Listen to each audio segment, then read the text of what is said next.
जी अस्सलाम वालेकुम, मैं सिंगर नजमी खान, मेरे साथ है ढोलक नवाज मोहम्मद अली खान साहब। आज एक बहुत प्यारा सॉन्ग अनायत हुसैन भट्टी साहब का और मुझे जाती तौर पे पसंद है, मैं उन्हीं को डेडिकेट करता हूँ। उम्मीद है कि आपको भी पसंद आएगा। साडी नजरां तो होयो कानू दूर दसदा, साडी नजरां तो होयो कानू दूर दसदा, साडा वैर ने तू कोई ते कसूर दसदा, नी साडी नजरां तो होयो कानू दूर दसदा, साडा वैर ने तू कोई ते कसूर दसदा, नी साडी नजरां तो होयो कानू दूर दसदा, दूर दसदा।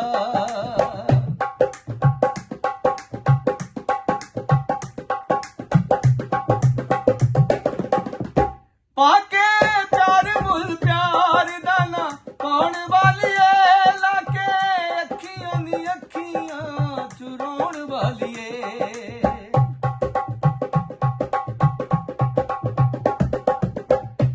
पाके प्यार मुल प्यार दाना कौन वालिए, लाके अखियां नी अखियां चुराउण वालिए, केड़ी गल तेनू कीता मजबूर दस जा, साडा वैर ने तू कोई ते कसूर दस जा, नी साडी नजरां तो होयो कानू दूर दस जा, दूर दस जा।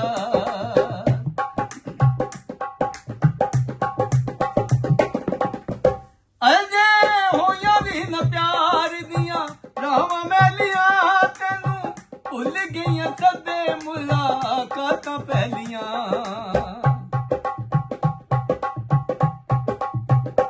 अजे होया भी न प्यार दिया रावां मैलियां, तेनू भुल गईयां कदे मुलाकातां पहलियां, केड़ी गल तेनू कीता मजबूर दस जा, साडा वैर ने तू कोई ते कसूर दस जा, नी साडी नजरां तो होयो कानू दूर दस जा, साडा वैर ने तू कोई ते कसूर दस जा, नी साडी नजरां तो होयो कानू दूर दस जा, दूर दस जा, नी कसूर दस जा।